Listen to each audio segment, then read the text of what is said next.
Mark felt as though his whole life force was slowly drained when he initially became aware of the weariness. It was not dramatic. He did not pass out or collapse. Rather, it was a gradual loss of energy that caused him to show up early and stay late for rehearsals, until he eventually found himself sitting on the sidewalk outside the studio. Genuflecting, contemplating the moment he became capable of depleting himself on a Tuesday. He was always on the go, his life structured around routines that kept his family afloat, such as appointments and deadlines, kitchen humor, and 1,000 little rituals. Kelly was his safe haven and compass, moving around him like a placid stream. They had weathered the storms of fame and rumor side by side, dealing with both private and public tragedies and building a public character that was equal parts hilarious timing and intense one-on-one love. Aside from their mutual understanding of each other's routines, their home ran on coffee, wit, and the special shorthand that only they could provide. Kelly listened to Mark's confession that he had been sick for weeks with the kind of attentiveness that both grounded and disarmed him, as do individuals who love one another. As they sat at the kitchen island, light streaming in through the butcher block, he tried to pull off his signature joke, the one that turns danger into something more palatable. At first, Kelly's laughter was short, but it soon became solid. Leaning forward with her elbows resting on the countertop, she assumed the role of the serious one in a world where they both depended on being lighthearted. "You're being pulled over," she said directly. He hated that she could decide things for him that he couldn't, but he also didn't want to run away from the idea that anything could be wrong anymore. Results from the first set of testing were not conclusive. The doctors gave more advice after seeing a disturbing figure here and a clue there. The medical center's waiting rooms into one large space. Periodicals published before the baby pictures of their grandchildren were developed. A kind of cold lullaby hummed by vending machines. The specialist, whose voice was calm and patient, sat down across from Mark at the end. He described scans, biopsies, and probability with the trained objectivity of someone whose job it was to break bad news gently, like an egg. The prognosis was as sure as a rainstorm. Clinical, factual, and shocking in its brutality. They gave him a name for what had been stealing his mornings. Like swallowing a stone, the word itself felt heavy and foreign in his mouth. In contrast to popular belief, it did not define him. It did neither reduce him or make him a saint. The context of his entire life was changed by that. Things that they had previously taken for granted in conversation now required more finesse. Concern had taken on new tones in their children's voices. Routines were rearranged with a new sense of awe. Kelly embodied both the tempest and the sanctuary. She kicked it into high gear, learning medical jargon the same method she used to absorb scripts. Quickly, focused, and with an uncanny knack for finding ways to simplify difficult situations for the people she cared about. She was an avid reader of medical publications, a late-night forum surfer, an appointment note-taker, and a master at asking clinicians probing questions that prompted them to elaborate. On the other hand, she would often remain up till the house was silent and just sit with him. Words, simply being there was reassuring. When they couldn't get to sleep one night, she'd lay her hand on his chest and, as if mapping him again, trace the familiar tattooing. In those subtle movements, there was a denial of the disease as an individual burden. It would become an integral part of their lives, knitted into the fabric rather than torn apart. But there is a pull in public life as well.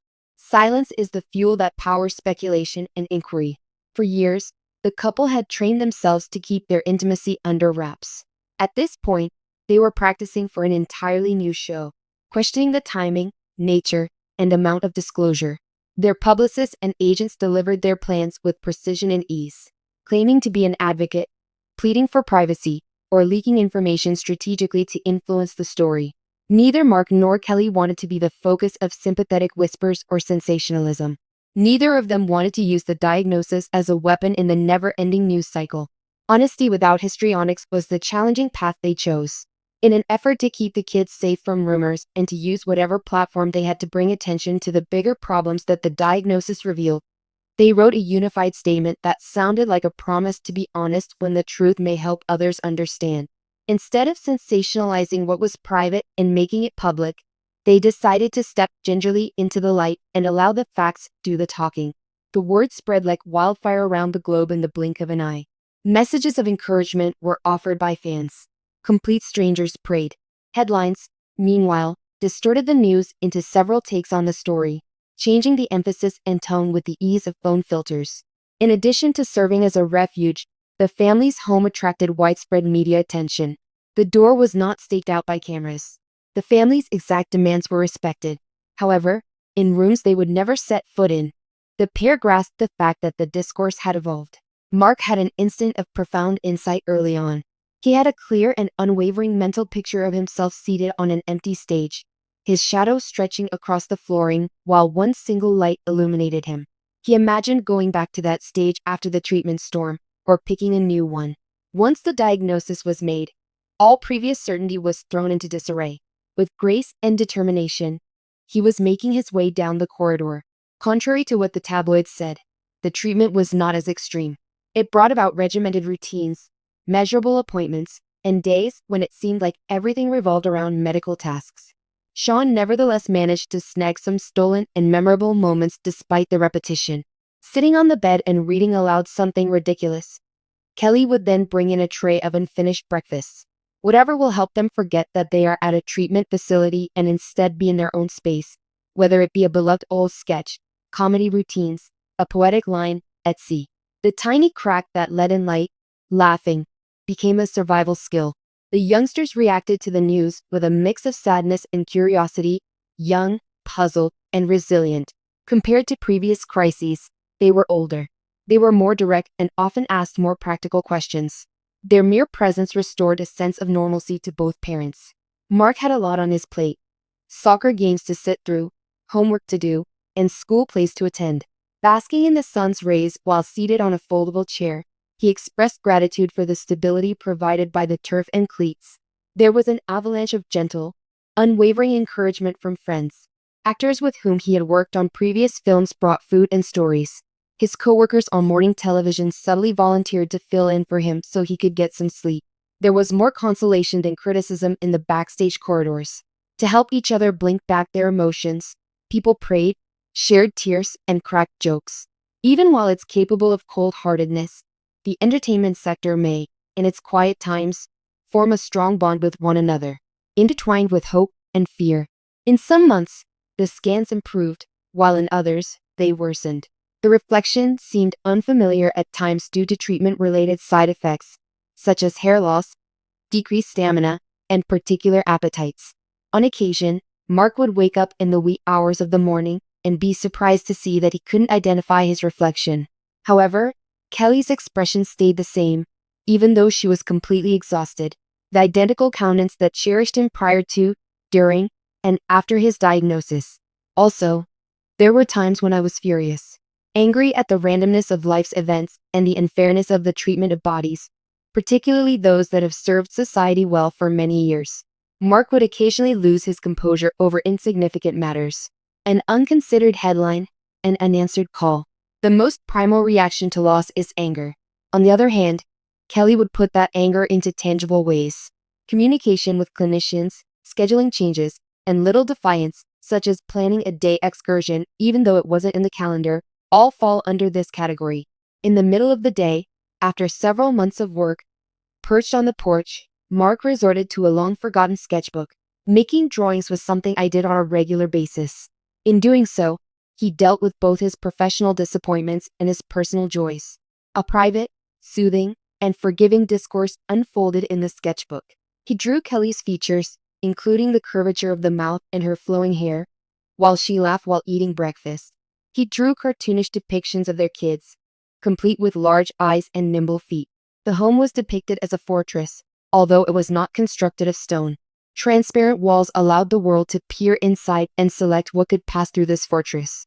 The family gathered in the living room that night to see a timeless classic. On the couch, Kelly took her place next to him. With her head rested on his shoulder, she breathed in a cadence that brought about a different kind of calm.